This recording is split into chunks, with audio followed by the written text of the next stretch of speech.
Hello, hello, hello, everyone. I am so excited for our time together today. The name of this particular session is Lessons Learned: How Creators Fueled the Harris Campaign. But it's a little bit more than that as well. In 2024, both the Biden White House and the Harris campaign strategically harnessed creator partnerships to engage younger voters and shape their digital presence. Today, we get to hear from the architects of both the White House creator strategy and, on the other hand, the Harris campaign creator strategies as well. So we'll talk about what worked well, what they do differently, and how these best practices can be applied to the progressive ecosystem in 2025 and beyond. I'm really, really excited about our panelists. And so we'll allow them to introduce themselves in a bit, but I'll tell you a little bit about who I am. My name is Garrison Hayes. I am a creator, a journalist, and a digital native. That will be important in just a little bit. My content centers history and culture, often at the intersections of the political moment that we're living in today. I make videos about the past to help us better understand the moment and hopefully build a better future. But it's important to tell you that I've been making videos on the internet since 2007. So I've seen kind of the importance of what we'll be talking about today, what we know as the creator economy. I've seen the importance of that grow over time. And so without further ado, I want to get into the people who are here with us, our panelists. So I'll call on you guys to introduce yourselves, and we'll start here at the top. Aaron, why don't you get us kicked off? Thanks, Garrison. It's always a pleasure. My name is Aaron Wilson Watson. I am speaking in the capacity from what the vision was from the White House. I'm the former video director at the White House. I started at the White House midway through the Biden administration, so in 2022, as a senior video producer. And so I interacted as a producer and then later was the video director. And so I've kind of saw a couple of different iterations of kind of how we engaged digitally. Very cool. Let's go to Patrick. Thank you so much. And hello, everyone. My name is Patrick Kelly, and I joined the then Biden campaign in May of last year, where I was tasked with building our influencer and creator program in the battleground state of Pennsylvania. Was the first staffer hired in a battleground state in that capacity, and ended up building the largest battleground program in the country.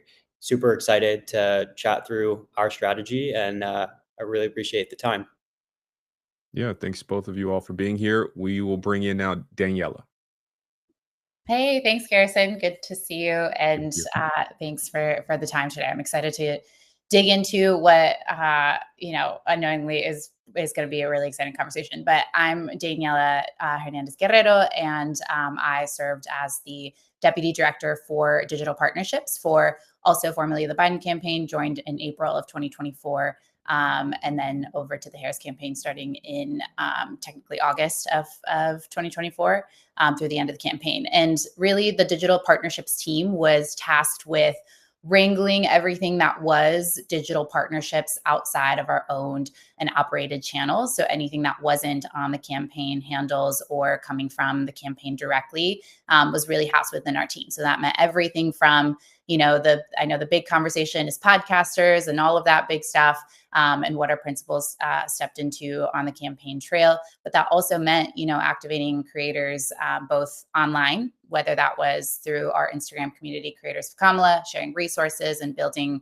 a pretty healthy and strong community online, all the way to some of our in-person events, like bringing more than 200 creators to the DNC, which we had Garrison there, and it was awesome. And then, a lot of battleground activations as well, which Patrick can get into a little bit later. But really encompassing a pretty robust creator program on the campaign trail that was a really exciting showing. I think in the end, had some learnings as well that would love to get into. But yeah, that's a little on that. Awesome. I'm excited about some of those learnings, but certainly not least, Morgan, tell us a little bit about who you are. Hi, thanks, Garrison. I'm Morgan. I've worked with creators since 2020, But in 2023, I went over to the White House where I was the Deputy Partnerships Director.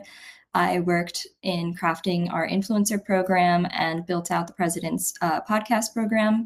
And I specifically was focusing on engaging creators who were not already speaking on government news or political news, trying to reach a group that wasn't following those things.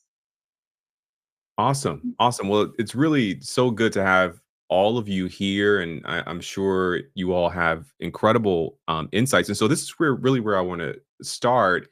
An overlooked kind of aspect of the influencer engagement world is really community building. And so, can you tell me a little bit about the kind of coalitions that you all were building and how you found the creators that you worked with?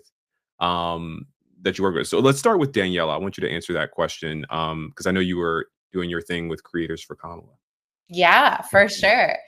So I can start a little bit too on just like what Creators for Kamala was. Sure. Creators for Kamala was like our individual Instagram online community where we were basically housing all of our resources for creators by creators and really kind of using it as a two-way street for communication. So it was our Instagram page where we shared, live updates. I think towards the end of the campaign, we were posting 4 or 5 times a day, specifically in kind of creator voices.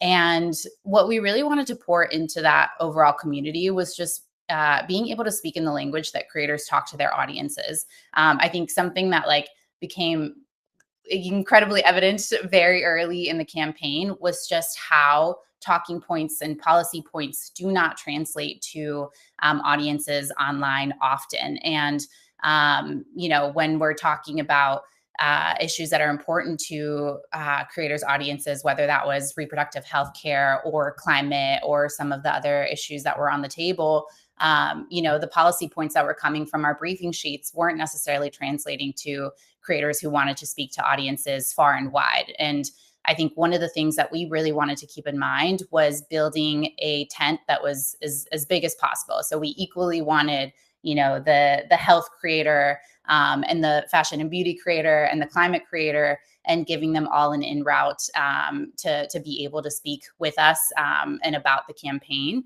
And so Creators for Kamala was really housing kind of all of those pieces. And when it came to how we went about building that community, I think first and foremost is obviously listening to the base and creators and kind of the feedback in terms of what sort of resources they wanted.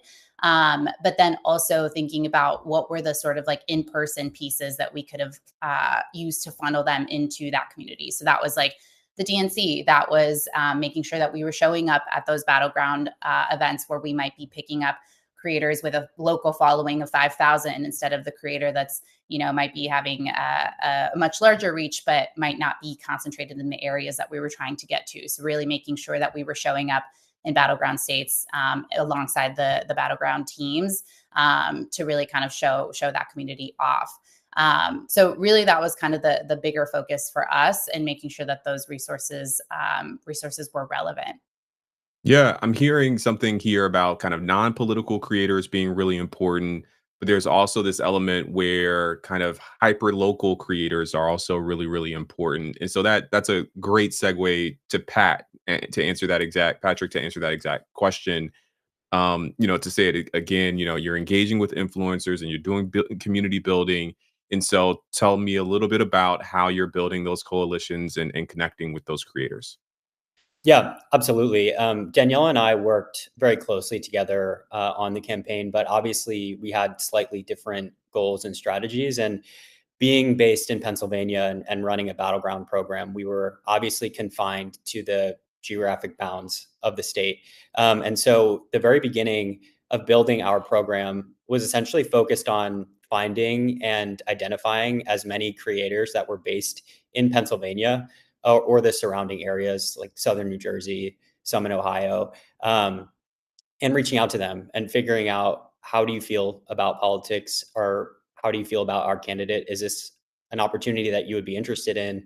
And just creating a database of every potential creator that we could work with over the course of the campaign. And in part of those calls as well, was figuring out what made them interested and what policy areas they cared about the most. and then strategically plugging them into opportunities that fit their interests. So whether that was a particular like messaging push around reproductive freedom, we would have a host of creators that were based in PA that we would send talking points to, or if we had tons and tons of events on the ground in Pennsylvania, rallies on top of rallies. And so we always wanted to make sure that we had a healthy creator crowd there to cover the event and talk about their experience on their page and why they were supportive of Vice President Harris. Similarly to Creators for Kamala, we ended up building an Instagram DM group that housed all of our creators, where they could chat with each other, amplify each other's content. And it really turned into a community for them because they had never been engaged in that way by a campaign in the past. And they all became very close friends with each other because they were at the same events every week. They were constantly talking about what the kind of content they'd be producing and how excited they were to vote for Vice President Harris. And we can talk about that a little bit later about how to continue that engagement. But at the end of the day, we really focused on making sure that the creators on the ground, no matter their size, we worked with creators anywhere from those with millions of followers down to like 1,000 followers, felt supported and had the resources to talk about the issues that they cared about the most in a way that made sense for the page and the audience that they built.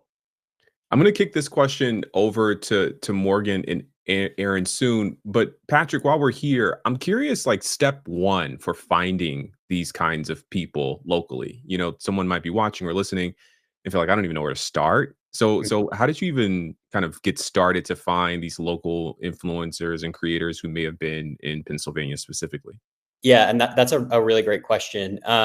Pennsylvania, we were lucky in the sense that there are two major metropolitan areas, Philadelphia and Pittsburgh.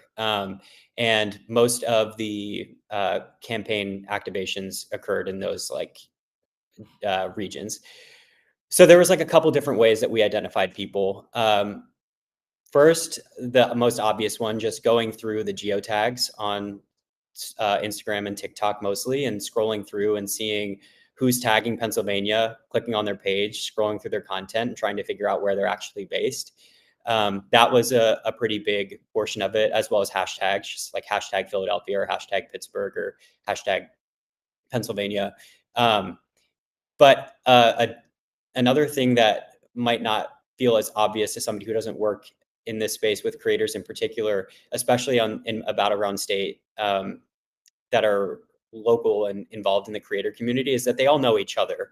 And so scrolling through a creator's following list is actually like a really, really fantastic resource because outside of the campaign, they're going to the restaurant openings, they're going to the happy hours, the brand activations, and they're interacting with each other there.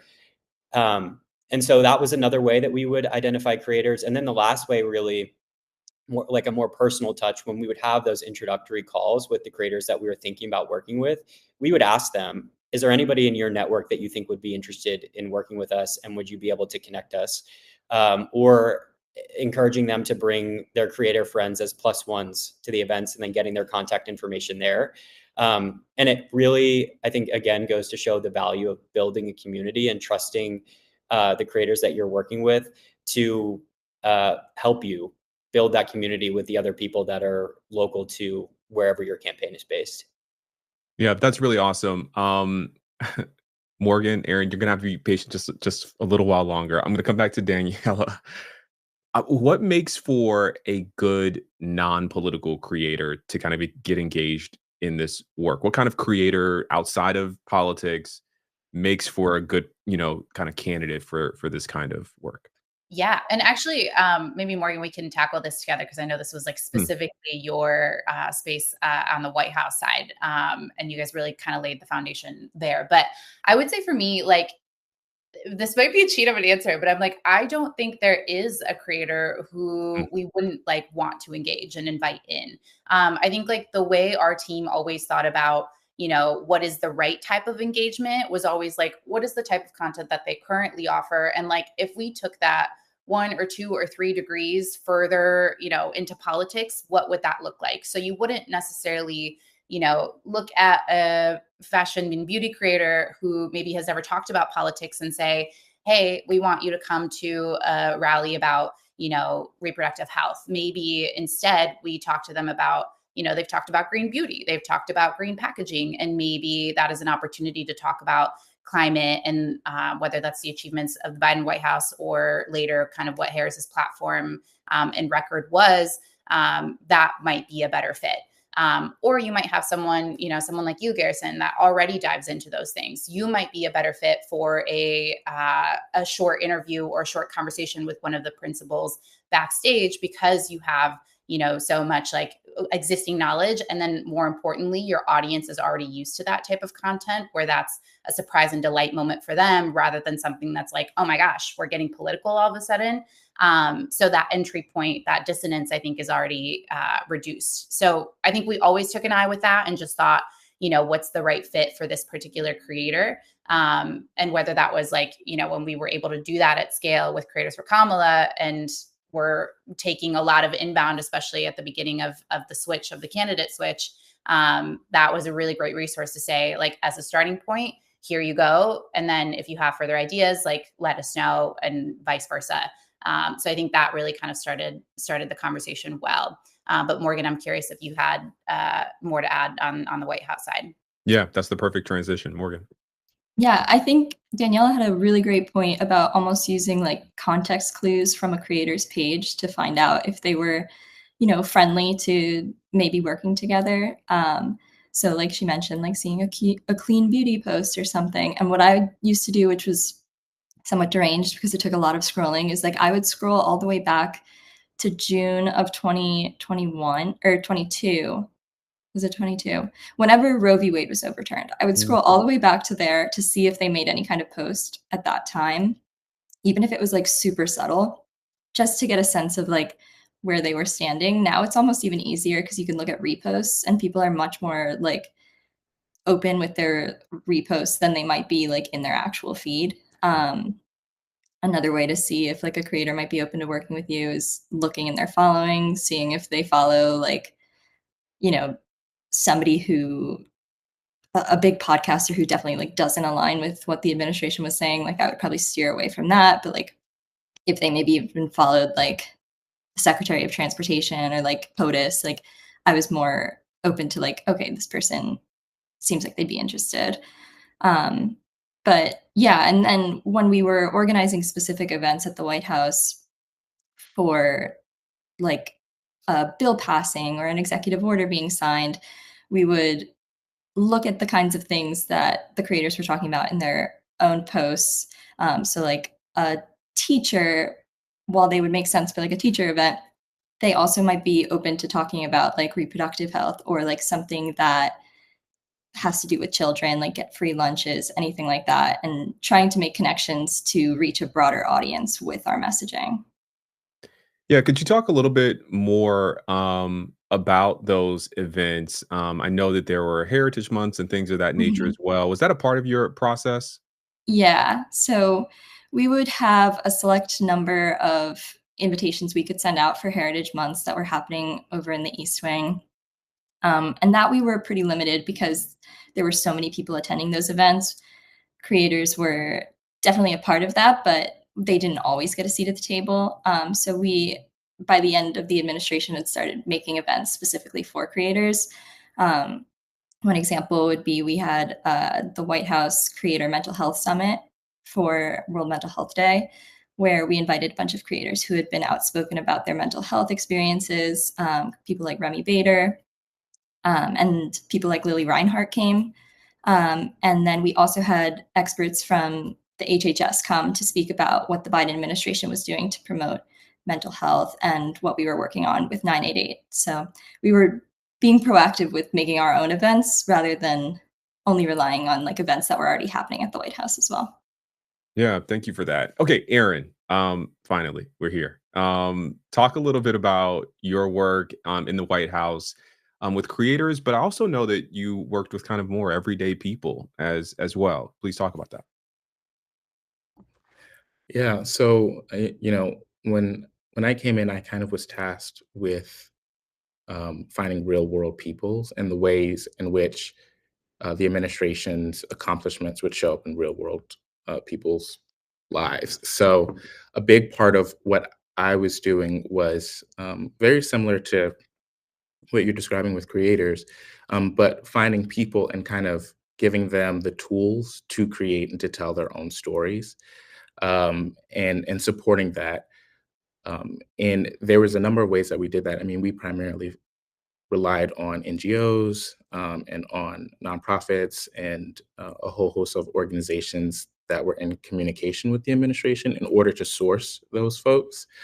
But when we found those folks, we also built community, and built relationships. So there are instances where we would do an interview and we would kind of create content from that interview with the person, kind of direct them on how to do that, and we put it on our channels and um, through the various NGOs that are affiliated. But then later, we might revisit if it did really well, and they might get the opportunity to interact with a principal. And And so when you say principal, what do you mean? I mean, the president or the first lady or Mhm, the mhm. VP. In my regards, it was the president. And so, one good example is a woman by the name of Judy. She was from Maryland.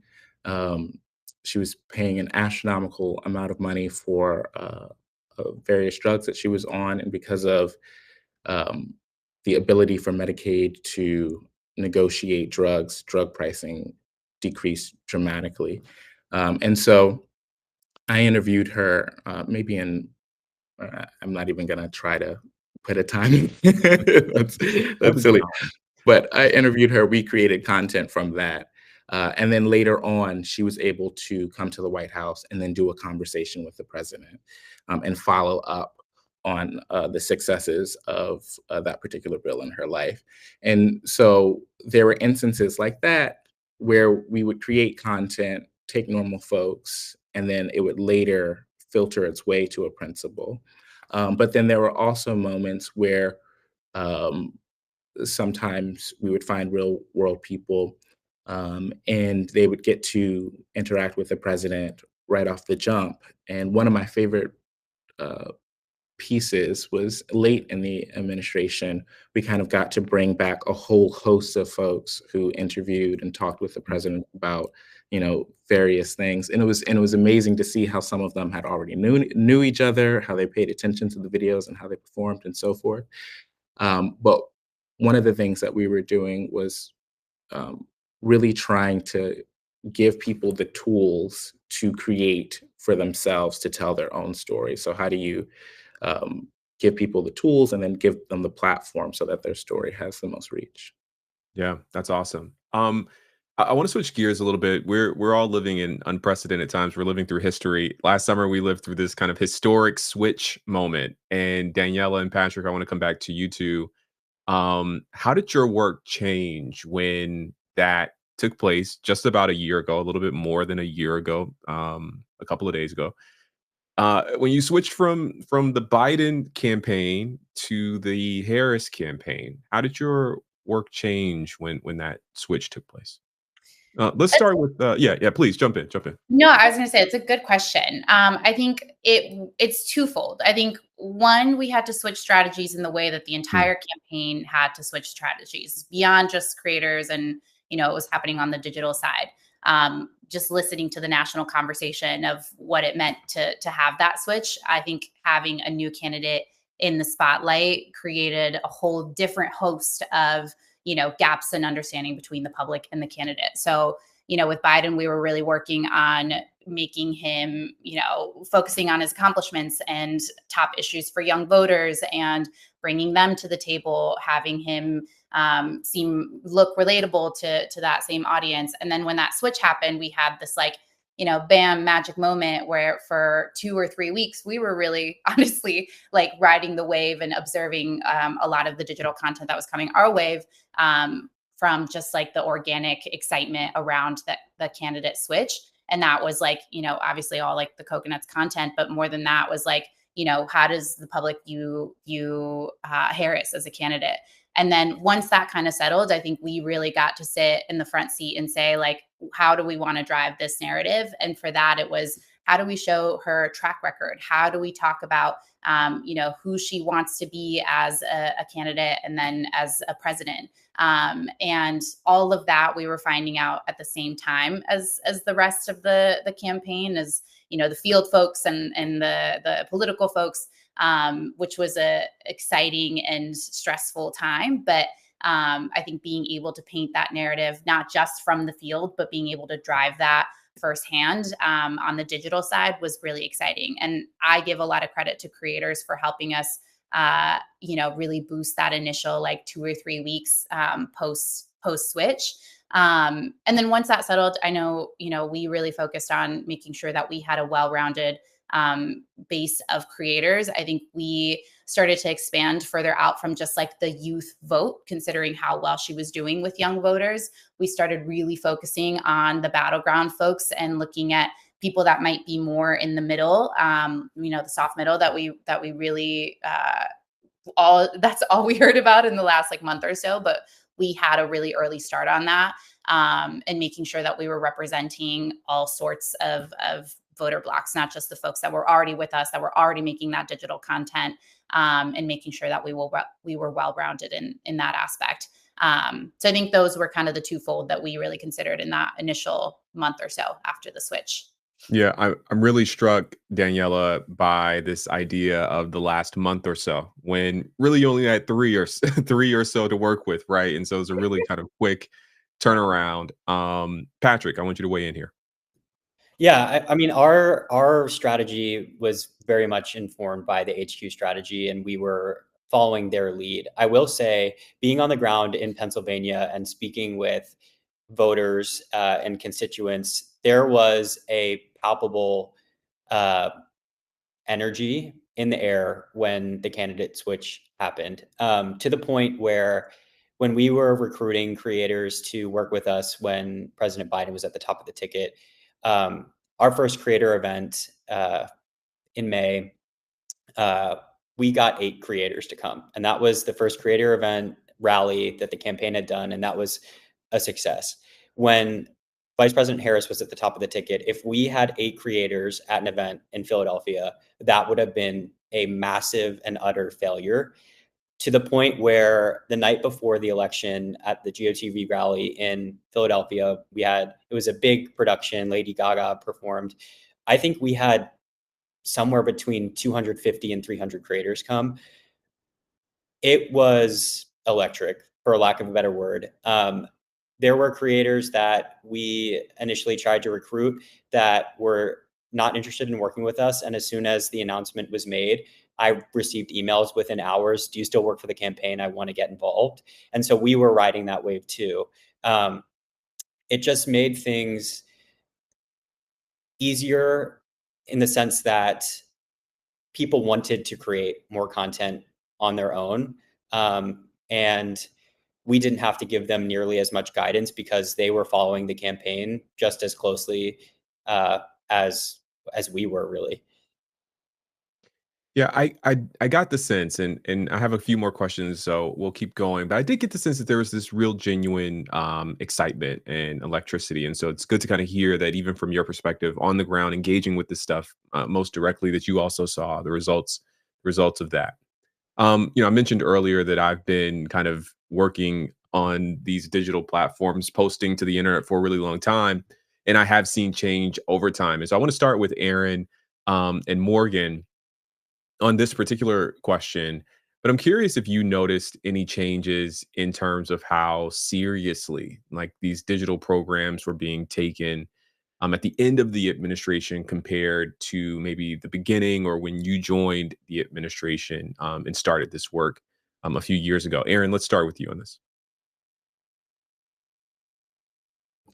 Yeah, I think, and Morgan will speak to it as well, there was for sure a shift in terms of how serious, I don't know if that's the phrasing that I use, but digital for sure became more prominent of a focus over time, uh, and in so many different capacities. I mean, even if we think about FaceTime, the last thing that I did with the president was 40 minutes in terms of time on his schedule, which anyone knows that that's an incredible, like that's a task. And on that day, we had 3 different digital engagements. So uh, it just shows that there was such a commitment in order to reach people where they were.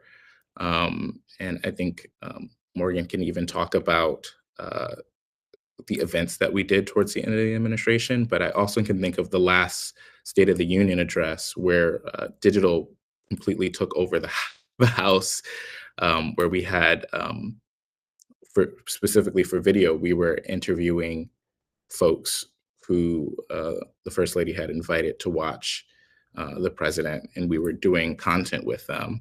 And then Morgan can kind of talk about the watch party that also happened. But it became, you could literally see the physical priority in terms of how much space we were taking up. Um, and that uh, also showed through senior staff as well, and senior staff vying to try to get in front of camera and really trying to make sure that um, their agendas were heard. I mean, towards the end of the admin, Jeff Science, I mean, I had digital time, and and again, these are people who it's not easy to get on their schedule. Um, but also, we would hear back from senior staff in terms of uh, what videos were performing well, or wanting to do something again, just because it was so successful. And that kind of became a pattern towards the end where they were really, really locking in and paying attention more so than they were when I had first arrived. And I think that just is the trend that we all know. I mean, it's a fact. Like, digital needs to be the priority from the jump, and um, even at the end, digital first content became a big priority as well.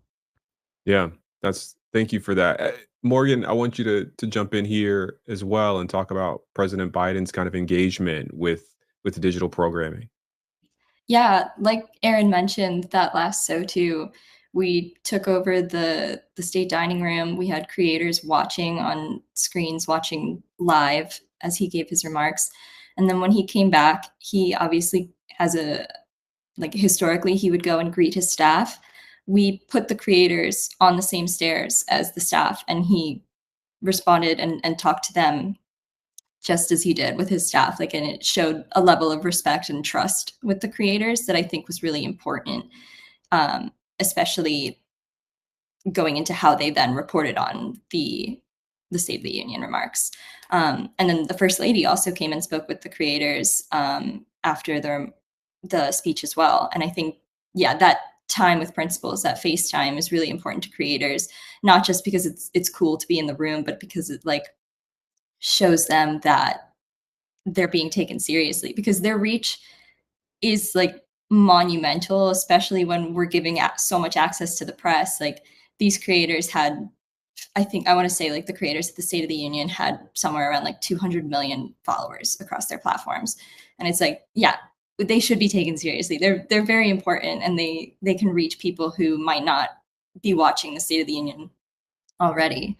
And it's kind of funny, towards the end, we did have a creator economy conference where the president actually came and spoke to a group of 100 creator economy experts. For the first time we've ever had that at the White House. We talked about, the impacts of AI on creators, the impact of mental health, what's happening online, how that's impacting creators. And then the president actually came and spoke for 20 minutes to this group about, the importance of creators online. And somebody even asked him, I think, who's your favorite creator? And he was like, well, my granddaughters genuinely do follow you guys. I've heard of you people. So it's interesting. It's also interesting because we had a 15-year ODS anniversary where we just kind of got together with other former Obama era ODS staff, which is Office of Digital Strategy. And they used to joke about how they were literally in the basement of the White House, while 2024 Office of Digital Strategy, we had like a lovely corner office with a ton of sunlight, and like it just, that shows how much more seriously they were being taken. Oh, how times have changed. It really feels like post 2020, our online lives are like post pandemic, our online lives are our real lives in so many ways. And so it's not totally surprising. One of the big changes that I saw in 2024, Danielle, I'm coming to you, was the way that, surrogates were interacting with the media. It really felt like to be a campaign surrogate was to go on the cable news shows and talk there. But I saw a really, really big shift in the availability of these kind of bigger named, folks who worked in the administration or electeds who were making themselves available to creators for remarks about the campaign and what was happening. So I would love for you to kind of talk a little bit about that willingness that we saw and how you all kind of leveraged that. Yes. And I'm so glad you brought up surrogates too, because it's something that I wanted to mention when Morgan was talking about bringing creators into the White House. I think like one learning, or like one thing that like it was a constant uphill battle. And I think any staffer of any political team will tell you this, but I think it was always an uphill battle to be able to present creators, not necessarily as surrogates, but as, thought partners, as like this is a true partnership in a way that I think is still being uncovered. Mm. And it's something that I think creators are still, we're trying to build that respect for creators as well, because too oftentimes on the campaign, I found that creators were assumed to be surrogates, and that they, were supposed to agree with everything that we said, and that they were gung-ho about us as candidates. And the reality is that shrunk our opportunities a little bit too much, in a way that I think ultimately, unfortunately, did impact our ability to be effective with our creator Mm. program. And so I do think like the tension of like creators as equal to journalists, as equal to press, as surrogates, is still something that's being determined. But I think it is an important conversation to have, because the beauty of creators and the connection that they've built with their audiences is that it's authentic. So for them to be invited into a space and then expected to say something, I don't think is as productive as, being able to facilitate a genuine conversation. So that was just one thing I wanted to throw Yeah, out thank you for there. But certainly, like, we saw even towards like the last couple weeks of the campaign, principals and senior staff wanting to find more ways to interact with our creator cohort.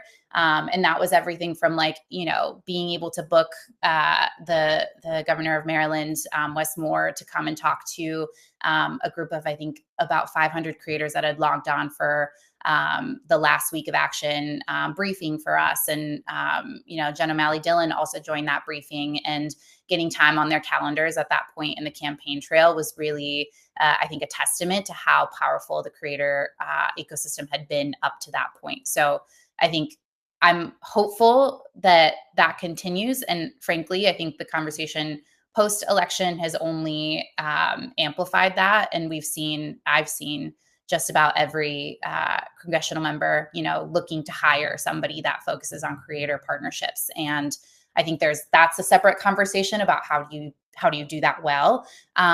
Because I don't think everyone needs to TikTok and everyone needs to be on the major podcasts, but you're seeing just how important and how seriously creators have been taken, I think, since. But yeah, those are my initial thoughts. Those are good thoughts. Those are good thoughts. Patrick, I want to bring you in here as well. I know that you have your unique perspective on the ground there in PA. So talk a little bit about the programs that you were running and maybe even some of the challenges that you faced. Yeah, absolutely. I think, touch on a little bit of what everyone has talked about, but just to start with the way that the work that we were doing, the perception of the work that we were doing changed over the cycle. As I mentioned at the beginning of this, I was the first person hired to run a creator program in a battleground state. And that is because our Pennsylvania digital director understood the value of having a battleground program and fought for it. there was pushback, and there was an initial conversation about whether or not there was value in hiring somebody to specifically focus on creators in Pennsylvania. He won that battle, and he is the reason that I had the job that I did, and I'm very grateful. And once we started building our program, it became clear that it was a worthwhile position to have. And all of the other Battleground teams were then instructed to hire somebody to run their own creator program in state. So that, I think, shows the difference of when good work gets recognized, and the importance of having people that understand the local landscape and the influential voices on the ground, complementary to a national strategy. In terms of surrogates and the challenges there, Pennsylvania being, I would argue, and I think a lot of people would, the most important battleground state. I'm from Pennsylvania, so I've been subject to presidential attention from the day I was born. Yeah. We, by the end, had every surrogate come through to some region of the state. And what we learned very quickly was that digital time in surrogate memos are often the first thing to get cut, which makes our lives challenging because we would fight really hard to have concepts included in their memos. But as surrogates do, events run late, and they cut our 10 minutes of digital time if we were lucky to even have 10. So that was also a challenge. And we were lucky in the sense that our surrogate director in Pennsylvania understood the value of digital, and she fought really hard for us to be prioritized. And it became less of an issue towards the end of the campaign because, again, everybody was realizing how important the work was. And now I think, from what I've seen and what Daniela has alluded to as well on the left, I think you have a surrogate trip now, there's no way that their digital time would get cut. I think it would be a conversation far in advance. How are we going to maximize their time and get content up on social media? And so it was just a constant challenge to be prioritized until the very end, when we built this robust program and we were plugging creators into every opportunity that we could. Yeah, that seems really important. I'm thinking about, how campaigns on the other side, or the campaign on the other side, really leaned into digital pretty early, and I think that's a really valuable lesson here, which I want us to kind of transition to that time now, thinking about lessons learned, things that we change, things that you might do different going forward, or you'd advise someone to do differently going forward. What's something that you've seen campaigns struggle with in terms of their digital presence, and the people that they're trying to engage, and what's something that campaign staffers can improve on for the future? And please feel free to bring in your personal experience. And I'm going to leave this open. I'm sure Patrick and Daniela have insights here, but Aaron, Morgan, please jump in as well. Whoever would like to go first. Yeah, I can. I think I have like two major ones that I would want to leave like any strategists participating in the conference to walk away with when it comes to digital. I think like one is finding, to Patrick's point, your internal advocate for, the person that's like, yes, I get how important this is. This is something that we're going to prioritize, because I think for us, like one takeaway that I remember thinking was how hard it was for our HQ team to initiate a trip for a principal, where every political team had that power. If they said, you need to go visit this coalition in this battleground state, they were on the calendar, within a week. And for us to say, there's this creator who, we want you to go to in a battleground state, they have a podcast that reaches X million, whatever. That was a non-starter conversation. So I think I'm hoping that is no longer a conversation that needs to be had. But if it is, just know that is one to begin with.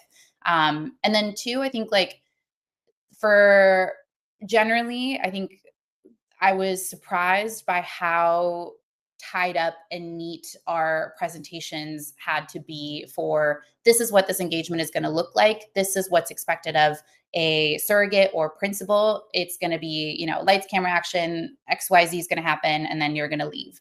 And I think that really cut our ability to have, again, those like genuine and organic conversations that worked so well for the other side. And I don't think that's a candidate situation. I think that's a staffer situation where you have to be comfortable with the ambiguity that comes with producing interesting, authentic, and organic content. Of course, you have your guardrails, but I think this also relates back to the conversation of creators being treated more closely to press than they are surrogates, that we shouldn't expect them to, you know, reveal everything up front or have everything set up front for us to know ahead of time. Because, you know, ultimately you have to trust your candidate to be able to thrive in that environment.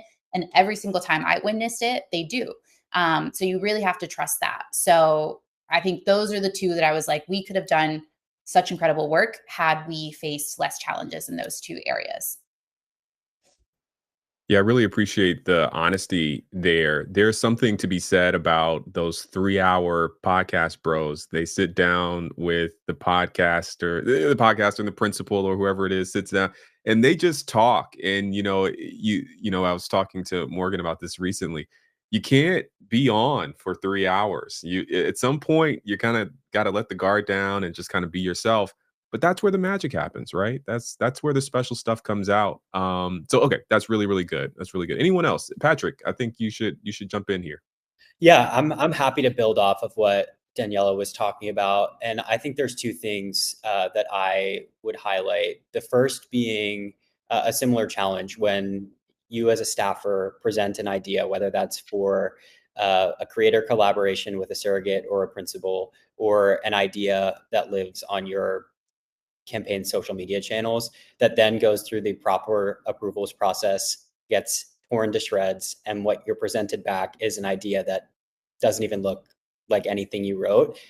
And quite frankly, not only is it frustrating, but it makes the concept unusable. Usually, the things that we would present would be written in a way that was native to whatever the platform we were posting it on, or native or tailored to the identity of the creator that we were pairing with XYZ surrogate. And if you put it through a traditional comms lens, it just doesn't play on social media. And one thing I would really double down on here for staffers is that people on social media can smell when you're being inauthentic from a mile away. And this, I think, goes into a little bit of what Daniela was mentioning earlier about how now we're seeing, every member of Congress has a social media presence. And I would encourage staffers that are leading that work to really hone in on the identity of your member. Not every member of Congress needs to go viral on social media. Some of them, as we all know, are 85 and don't speak like a 25-year-old who's watching TikTok for 7 hours a day, and they shouldn't. I think what the piece of advice I would leave them with is that there are ways to be authentic on social media without speaking like you're Gen Z. And I think that if you can find that middle ground where you're still sounding like your boss, it'll go a lot longer, or it'll go a lot further on social media, and people will actually get to know your member and who they are as a person and why they're in the fight that they're in. Yeah. So what you're telling me is that the strategy is authenticity, and no. Actually, just be authentic is the key. Okay, that's really good. Morgan, I want to come to you because I'm curious how you balance. I know you mentioned earlier that you were over President Biden's kind of podcast appearances, and I think this is a really good place to kind of touch on that. How did you balance kind of the risk of controversial moments when you were helping to book President Biden on podcasts? Yeah, it's tricky because you want to have a big audience, you want like a viral moment, but also it's like you don't want the wrong viral moment Sure. because that can do so much more damage than you had initially intended. And you don't want to show senior staff that it was like a mistake to invest any time in digital because then it hurts everybody on your team. Sure.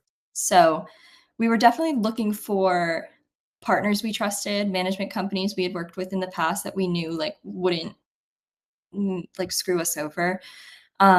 We also worked with people who like came highly recommended from other creators or who had maybe worked with somebody from, a campaign, not a campaign, but maybe they worked with like a senator or a congressman and they had something to show where they could show like, I can hold myself to a certain standard and I won't try to trick you guys. But also at the same time, like Patrick said, people can tell when you're doing a softball interview and you don't want to limit a creator too much because they do know how to make an asset perform. Like their instincts are usually correct when it comes to getting a viral moment, especially on their own page, because they know their audience, they know it's worked in the past.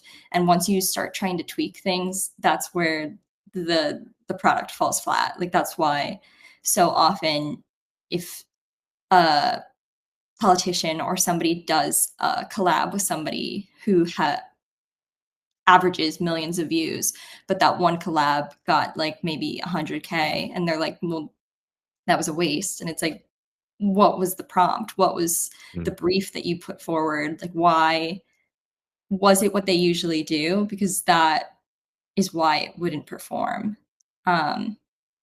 So there's a risk and reward, and it's kind of instinct for a lot of it. It's talking to the person and seeing if you can trust them, but also like trusting creators in general and trusting that they know their audience is important because there used to be just like a few channels that a politician could control their image through. They could trust like their press secretary or like a few news channels and journalists that they had. Now, like the internet will know if a politician doesn't respect it. Like just like creators know when they enter a room and they're not respected, like the internet in general knows when like somebody's trying to pull something over on them. They won't fall for it. Yeah, that's really helpful. I'm hearing a few things that I'll try to bring together. One, I'm hearing like, hey, there's a risk here, and we've just got to kind of embrace that, folks. Like that's just a part of life and a part of this kind of new world. I'm also hearing like a little bit of vetting, right? Taking a look at what's on this particular creator's page or their show or whatever it is, and figuring out what they normally do, and ask yourself whether or not you can trust this and that, trust them in this context. I'm also hearing trust creators to know what's best within their kind of content and their context. Those are really, really good. So, okay, we have about 5 minutes left. One, if anyone's out there with questions in our audience, please feel free to drop those in the chat at this time. But as we wrap up, I'm curious, and we'll start here with Aaron. What was your favorite collaboration that you worked on? I know that you had a ton of celebrities in the White House. I don't know if any of those people pop up on the radar here for a favorite. But yeah, I'm curious across the board, your favorite collaboration as we wrap up. There were so many. I think I'll give you two answers. One is more serious, and it was still I think one of the most impactful videos that I got to work on, which was an interaction with the kids who survived Sandy Hook, and we got to interview about 9 of the students who have grown up to be activists. And that was like one of the most powerful videos I think that I've ever gotten to work with, and just to see in the ways in which they've grown. And it was also a video that the president got to interact with, and was quite touching to him. On a more celebrity kick, I think the most insane. I mean, I got to do a video with Steven Spielberg, and that was crazy, and it was insane as a video person to be like, can you do this? And he'd be like, he started directing, and I was like, I love this. Can you do more? But on that same interaction, the president gave out an award to LeVar Burton, and I think that's still one of my favorite cold opens because he started to sing "Reading Rainbow," Wow. and it was quite the touching experience. And then he started to cry, and it was just such an authentic person, um, and it's so beautiful. I mean, when talking about whenever you have that ability to just not hold someone back, but to kind of just let someone be, and you kind of get a little bit of magic was such a special time. Very cool. Patrick. Yeah, that's a great question. And the one that immediately comes to mind is one that, to reiterate what we were talking about earlier, we had to fight for. It took 2.5 months to get approval for it. But I think my favorite video that we were able to make happen, we worked with a creator who, his username is Pearlmania 500, Alex Pearlman. He's based right outside of Philadelphia. He's a comedian who's kind of known for just screaming at the camera and just being very honest about how he's feeling. Yep. But we were able to place him with Tim Walz, and they did a video together where Alex had just had a child, and they talked about what it was like to be a dad and how to be a good dad to a newborn, and then tied in campaign messaging about like voting for your daughter. And I think, again, like the video performed extremely well because we really gave Alex the freedom to have that open and honest conversation. And it was his idea. He told us, if you can get me a video with Tim Walz, like I will be forever grateful. And we made it happen. And the product was fantastic. And I'm really proud of that one. That's awesome. Alex is great. Morgan. I think my favorite product that we did would have to be our collab with Hunter Prosper, who is a creator who's known for going up to strangers and asking them pretty intense questions about like the most beautiful thing they've ever heard or the most heartbreaking thing.